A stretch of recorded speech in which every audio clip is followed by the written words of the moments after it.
Welcome to What the I'm Jim 2, your host, and I've gone 30 days without a restraining order. Hey, let's get a preview of tonight's show from Timothy Walton, our legal department. Timothy, what do we have in store for tonight's show? Tonight, Jim, we will discuss the pedagogical theory that links music to academic achievement and outside success. But we will go deeper into this issue and see how musical tastes change over time as adults slowly give up dreams of success and choose to listen to smooth jazz. Also, if you listen carefully, you may hear your significant other making beautiful music with someone else. But forget about playing hard to get. Kids today want it now. Thank you, Timothy. We'll join you at the end of the show. Hey, they are the role models of a new generation. But enough of the cast of MTV's Teen Mom. Let's meet tonight's panel. In the far chair, she's so hot she melts gravity, which I am told is physically impossible. It's Marcom specialist Teresa Condon. In the middle chair, she's so charming she was one that resolved the BART strike merely by offering to ride it more often. It's program manager Kate Swanson. In between them, he's the host of KMVT's only live show, John Wants Answers, is John Vink. If insightful questions was dim sum, Chinese families would do him on a Saturday morning after waiting in line for an hour. Finally, joining us from a location via Google Hangouts, it's attorney at law Alex Klar. If he was a judge, we'd all rise as he came on the bench. Issue number 1 is The Success Trick, Knowing Your Music. Joanne Littman, author of the book Strings Attached, One Tough Teacher and the Gift of Great Expectations, opines that serious music training correlates with outside success in other fields. She asked top-flight professionals in industries from tech to finance to media. Almost all of them made a connection between their musical training and their professional achievements. They said that music opened up pathways to creative thinking, and their experiences suggest that musical training sharpens other qualities such as collaboration, the ability to listen, a way of thinking that weaves together disparate ideas, the power to focus on the present and the future simultaneously. I believe we have an illustration of this here.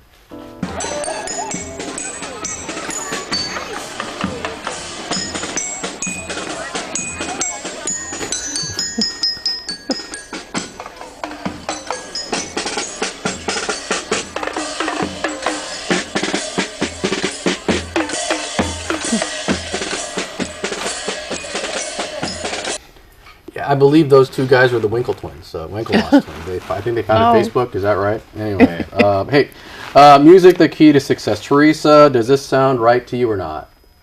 I think I've thought of a good test for it. For instance, at my office, I have to work with a team, and we're frequently out of sync on things, miscommunication. So I'm wondering if perhaps in the morning, if we all sang a nice little song together, maybe did a dance, right? Perhaps it would improve things. Right. Do you have any music? Do you know how to play a musical instrument? I don't. Do you have any musical training? I played the flute once at band camp years ago. Is that what you call it? Playing it? Terrible, Jim. It's terrible. Oh, no. Okay. It gets worse. It gets worse after that. Trust me, it gets worse after that. Kate, you work with a bunch of programmers. Music, the key to success. Were any of your good programmers musically inclined? Actually, there were a few that were in a band. Just a few, right? Just a few, The rest were an audio-visual, like with John Vink, right? I guess so. What? The AV Club. Different than music. Yeah. But there's a lot of, engineers who play a musical instrument. And are they good at being engineers? Not at music.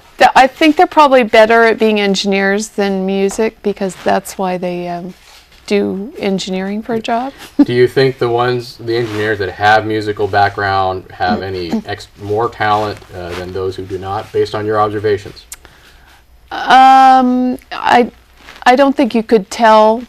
It's not observable, so I don't think you don't rate your engineers and programmers by any sort of metric, right? It's all subjective, right? It's an art, not a science. It's Okay. It's true. Hey, John. Hey. I know you hate music, so I love music. What's your take on this? I'm not sure I agree with the conclusions. It seems like they just picked random people and so like who's musical and who's successful and let's see if we can like make some kind of correlation. It seemed awfully forced. Well, no, I think the author basically picked a bunch of people who were really successful and interviewed them and said, hey, what is the secret to your success? And a disproportionate number of them said, I had musical training. You buying that? So I think only musical people agree to talk to her. Oh, is that well, you're a successful person, right? Very. Yeah. Outside success, would you say? I have lots of success. And modest as well? Not so much. Okay. Yeah. And do you have any musical background? I try and play keyboards. I don't think I'm that good at it. Okay. I have a song. Go to iTunes and check out Smelter. Yeah, you can't charge for that, right? You don't charge for that, right? $1. Only $1. Yeah, John, you know what the 2 rules of community access TV are, right? I didn't say to go buy it. Oh, there you I go. said interested in hearing my song. Yeah, there you go, to John. iTunes. Just pull me over the line of no-nos, right? But anyways, all right, but do you think that your musical training may have contributed to some of your success as a programmer? Absolutely not. Absolutely 'Cause not? I'm terrible at music. Oh, no, but just the process of learning how to play music. Not that you're good at music. I but didn't need to apply myself that much. Okay, all right. Alex, I hope you can hear every other word I'm asking you, but what do you think of? What's your take? I have actually read that there is an interconnection with strength in mathematics and music, and I'm good at neither, so I went to law school. So, Does that explain your success? baby steps, Jim, baby steps. All right. Knowing this, though, Alex, do you look back and wish you did have musical training? My parents tried to instill it on me. It was kind of that whole required to take piano lessons thing for like Asian parents. And I absolutely fought it with every fiber of my being. I wanted to be out on my big wheels. Yeah, so. Yeah. But looking back on it, do you regret doing that? A little bit, yeah, sure, of course. I If wish they it was, trained you on a know. guitar, would that be better? Would that have worked out better? What? If they made you take guitar lessons instead of piano lessons? Guitar. Yeah, I guess so. Guitar. Chicks dig guitars, right? So I'm told. Why am I asking you, Jim? I should ask. That's true. That's true. Let's see, Teresa, what's your take? Do chicks dig guitars? No, just Yes. whether or not musical training is a key to success. But okay. I think there might be some correlation between the two. Okay. Do you wish that you had more? You took your musical training more seriously? Then I might own my own company at this point. Right. But that's a what if, Yeah. and it's not good to think about. You don't look those. back. Yeah. All right. No regrets. All right. Let's start a band. Issue number 2. Does your love of rock go cold as you get old? British scientists have found certain musical genres are associated with 5 key stages in human life. Music remains important to people as they age, but what they listen to is chosen to suit particular life challenges. Researchers confirm that many people have thought teenagers have little taste in music, and what we listen to gets more boring as we grow older. They have dubbed the 5 stages mellow, unpretentious, sophisticated, intense, and contemporary. And if you add up the first letters to all those words, what does it spell, John? I wasn't paying attention. Oh, there you go. Teens start with intense genres like punk and metal. Young adults, contemporary genres like electronic and R&B. Then graduate to mellow music that is romantic, emotionally positive, and danceable, followed by sophisticated jazz and classical. And finally, unpretentious music such as country and folk. Or you can be this guy.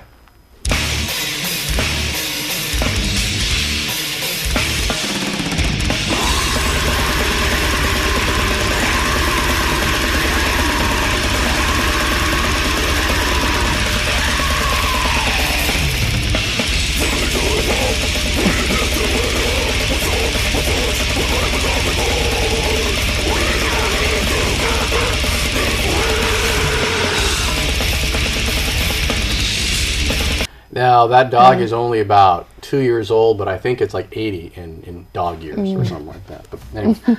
Hey, okay, let's see. Who should I start? John, music taste change over time. You agree or disagree?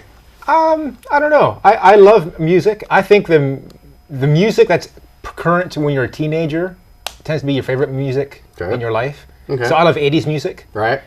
In my early 20s, I started looking into classical a little bit. Okay. And then a little bit. In my mid-20s, I was into jazz. Okay. Today's music is all crap. Okay. I don't know what the kids are thinking these days. That's the sign you're gotten old, John. And I wish they would get off my lawn sometimes. That's too. right. Exactly. Okay. So you're buying this, right? I'm not sure my music. It's not changing. It's just I like certain things when I was young, and I still like Little Things, but they're not making that stuff anymore. Okay, all right. So I stayed the same. So you missed the big hair 80s bands? Oh, I love the big hair 80s bands. Guys wearing makeup, eyeliner? Yeah, yeah. Okay. Good stuff, good stuff. You're missing David. David Bowie got old for you, right? Twisted Sister. Okay. Man, can't beat that. Right. Teresa, I believe your parents conceived you to Twisted Sister, so what's your take on this? Well, I agree. The 80s are the best, even though I wasn't around for most of them. But I kind of hope this is not true, because the primary two stations I listen to, in fact, are classical and country. Okay. So that would put me somewhere in my 60s, I think. You are precocious. Yes. I'll, like, wise beyond my years. The only time I really listen to like a rock station is when other people are in the car and I want to look cool and with it. Okay. But can you appreciate the rock while you're trying to look cool, or it's just kind of like noise? It's noise, yeah. Okay. You have age beyond. You are wiser than your years, I guess. Kate, what's your take on this? I think your taste does change somewhat, but maybe I would think I like more complex music instead of more mellow. Okay, but do you prefer more complex music to mellow music? I do. Okay, so you're not ready to turn in your AARP card yet, right? Or fill out your AARP card. I'm not. Okay. I'm not. You're holding on to your youth, right? I'm trying to grow younger, so I'm going to listen to punk pretty soon. All right, there you go, and start dressing like it, right? I'm going to change my whole demeanor. Hey, Alex, as a Justin Bieber fan, what is your take on this? I'm having technical difficulties here, Jim. Well, Alex, what's your take? I know you're a big Justin Bieber fan, so what is your take? Yes, I agree with this. For the 3 or 4 viewers that are watching this show, this is a Daily Fail article, and this is one of the first Daily Fail articles I've ever 100% agreed with. I think in my youth, I was kind of more full of piss and vinegar, and I would listen to industrial. I know I look mild-mannered, and I would enjoy the occasional mosh pit. But nowadays, it's more adult contemporary, light jazz for me. You know, I've reached the official old man yells at cloud stage.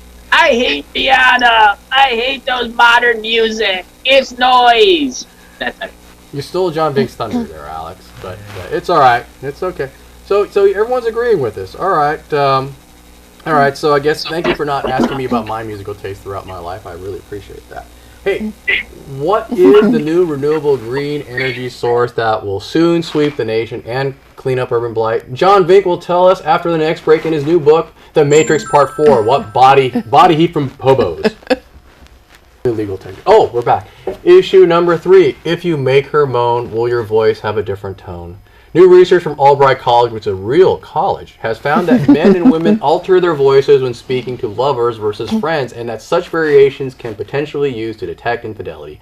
Vocal samples directed toward romantic partners were rated as sounding more pleasant, sexier, and reflecting greater romantic interest than those directed towards same-sex friends. Spectrogram analysis on voice samples found that both men and women tend to mimic or match the romantic pitch of their romantic partners. Women will use a lower pitch, while men will employ a higher one when speaking to their romantic partner. I think we have some of the research footage here. Ja, eerst met heel veel ongeloof. Ongeloof is eigenlijk het juiste woord. Ongeloof is eigenlijk het juiste woord. Kijk, hier hanteert. Dat was bij mij dus ook mijn eerste gewaarwording. Dat ik dacht, dat kan niet. Dat mag.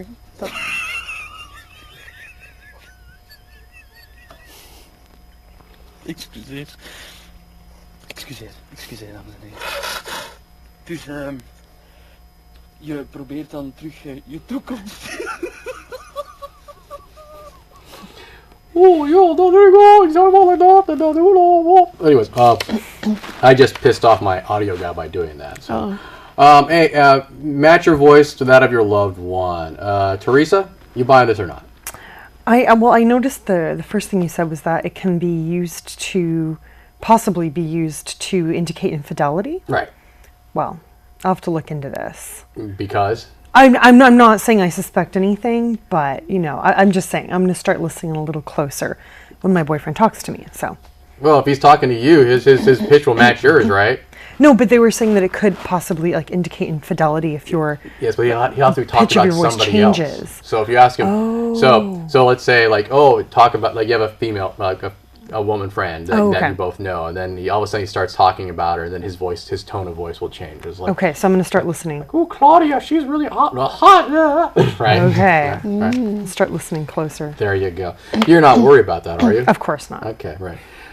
John, you buying this? Your tone of voice changes if you're romantically interested in somebody? Sure, I think so. When you're talking to someone you're into, and your heart goes aflutter. Right. And you're into them, and you look in their eyes. Right. But I don't know if my voice would go higher. I think it'd go lower. Like, hey, baby. Is that true? Nice to meet you. Okay. But that's when you're trying to pick somebody up. How about when you're with your loved one? I hadn't really paid attention to my own tone. Okay. Should we ask your wife? No. No. Well, she'll remember everything you say, right? She won't come on this show. She won't come on. No, we just talk. We just ask her. You know, she won't be on the show. But she won't talk to you. She won't talk to me. Oh, well, there is that restraint. That's right. It is. Kate, yeah, you buying this or not? I think I'm buying it. Yeah, I think you change your voice to talk to your loved one. I know you change it to talk to little kids. All right. So. Do you really? Yeah. Yes, you do. You see, you sound like an idiot. Oh, well, I always sound like an idiot all the time. So. But does this mean that people with distinctive voices will make the worst people that you could cheat with? Like Mike Tyson? Not that you're ever interested in Mike Tyson. Yeah, right. I would have to cheat on Mike Tyson. You would never cheat with Mike Tyson? Yes, I would. Okay. No. Yeah, that's right. Hey, Alex, what's your take on this? I agree with it. It's something that basically I don't think you need a scientific method for, or some kind of. I think the article mentioned like a spectrograph analysis and all that type of stuff. You don't need that. If you've ever watched two of your friends flirting with each other, or trying to pretend they're not flirting with each other, but they're secretly interested, it's embarrassing. Very, very embarrassing to watch. So that's all you have to do is like, oh my God, people. Okay, hey Teresa, does this give you any insight into all the men that you thought were mocking you by imitating your voice? I guess it makes the situation a little better.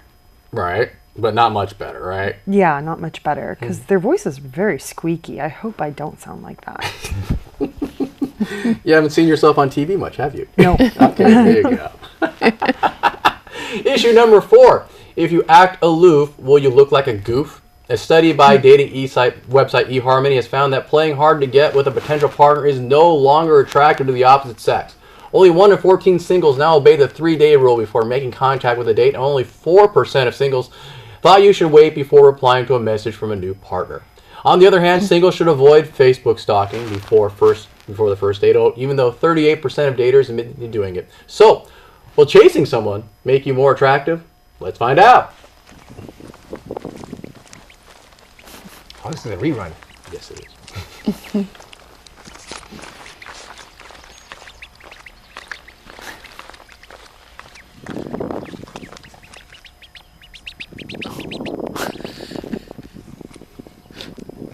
He's so fuzzy.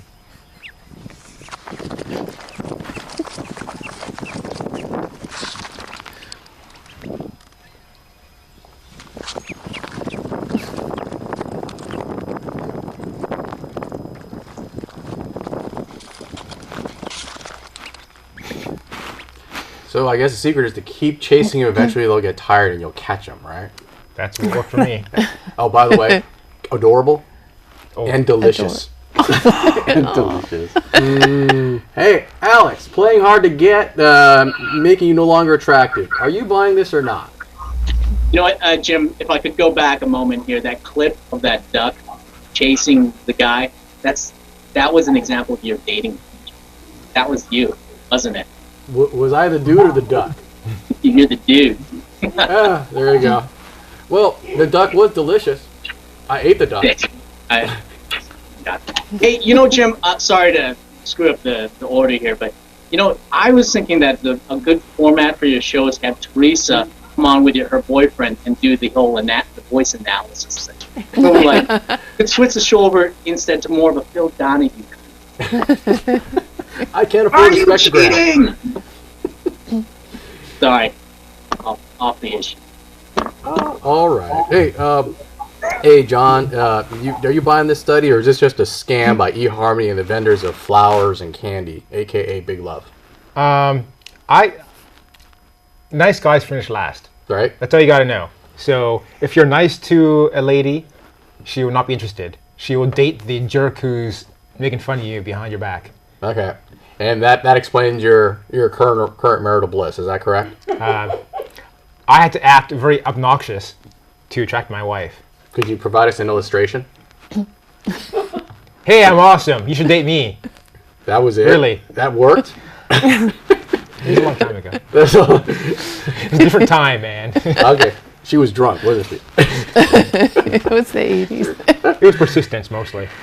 Hey, Teresa, playing hard to get will make you no longer attractive. Will this alter your strategy on how you approach people, men?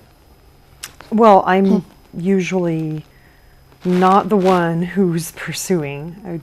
You're the one being pursued? Usually. So, do you act obnoxious to? So you act. Do I act more obnoxious? Yes. No. Will you act more obnoxious to keep them away? Oh yes. Oh, I'm very good at that. I'm very good at that. Can you trump John's obnoxious illustration here? Well, it's a different kind. You know, there's like the supreme self-confidence type of obnoxiousness, and then there's just the leave me alone, kind of like that guy running away from the duck. Right. I would never run away from that duck. That was a really cute duck. So you're more of the knee to the crotch type of obnoxious behavior, right? Yeah. Okay. Does that work for you? Self-defense classes when I was young. Pepper come spray? in handy today. Yeah. Gratuitous pepper spray. Right. Okay. It's in my purse right now. Your purse. There you go. All right. Hey, Kate, you buying this? What, that you need to be obnoxious to get someone? No, that being obnoxious will drive them away. I think, yeah, it depends what you're looking for, but I'm not attracted to obnoxious people. Okay. Right. Confident people, yeah. And obnoxious, no. What's the line? Where's the line between confident and obnoxious? John would like to know. Yeah, I'm confused. It's one of those things, if you have to explain it, you're not going to be good at it. All right. Well, maybe Alex, can you help us out here? The difference between confident and obnoxious? Confident and obnoxious. You know what? I have to agree with your panelists there. It's hard to explain in person, and it's like trying to explain a wedding. All right. Hey, I'm gonna have to defer. Sorry. All right. Hey, what is the secret to a woman's happiness? Teresa Condon will tell us after the next break in her new book, Humility is Accepting the Truth. None of you can be as hot as me. After our next break. We are back from our second break. We are at the fact-checking stage of our show where we learn mistakes we made during the course of the show. And for that, we join Timothy Walton in our legal department. Hey, Timothy, how did we do tonight? Jim, you are going to drive me crazy. I don't even know where to start, except that I have to say, you need to practice your bagpipes every day if you're going to get the fuzzy ducklings to follow you. That's true. I just gotta blow harder, I guess. Or does that suck? I always got it confused with the bagpipes. What else? What do you got for us, Timothy? Teresa, we all know about you playing with your flute at band camp. The flute was very happy. Seriously, I mean, if you really loved music, you would not have made this video. Let's see here. Can we bring it up? Oh, yeah, there you go. You have 3 wishes. Make me a rock star.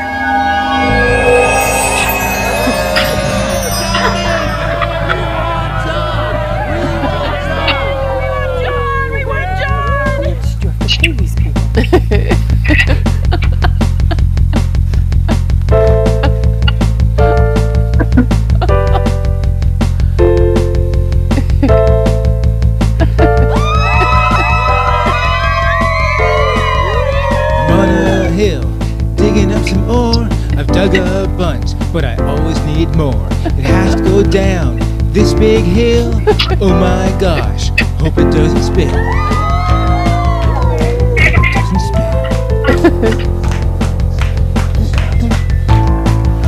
Smelter.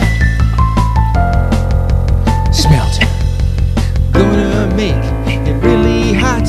You do it right there on the spot. Takes lots of heat to melt them down. Rocks. Timothy, in John's defense, he wasn't making it as a music video per se. He was under contract from the people who run the Guantanamo Bay prison. They actually played that video to get as an interrogation method to replace waterboarding. Nevertheless, I'm going to have to defend the class action on behalf of the viewers. Well, that is... don't worry, it's a really small class, Timothy. But you know, you can't balance that against the countless lives that were saved because of that video, because the terrorists confessed to their plan. Clever, but no. What else you got for us, Timothy? You know, Alex, your parents wanted you to play violin.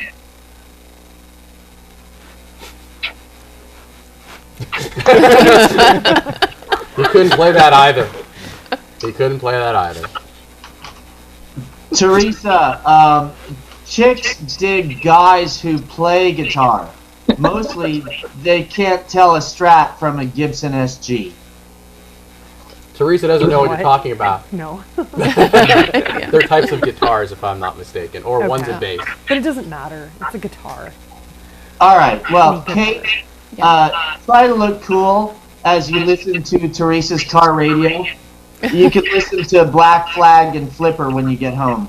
There you go. I think that's versions of punk. We got 30 seconds left. Timothy. Alex, you're not old, but check out Robert Goulet.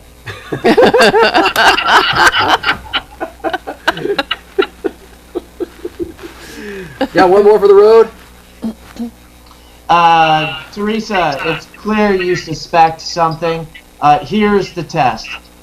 Kick him in the balls and see if his voice changes. I like that, Timothy. All right, we are done with the segment. Thank you very much, Timothy. Hey, for those of us who want to send us questions or comments or snide remarks, our Twitter and email information is below here somewhere. And otherwise, thank you for watching, and later.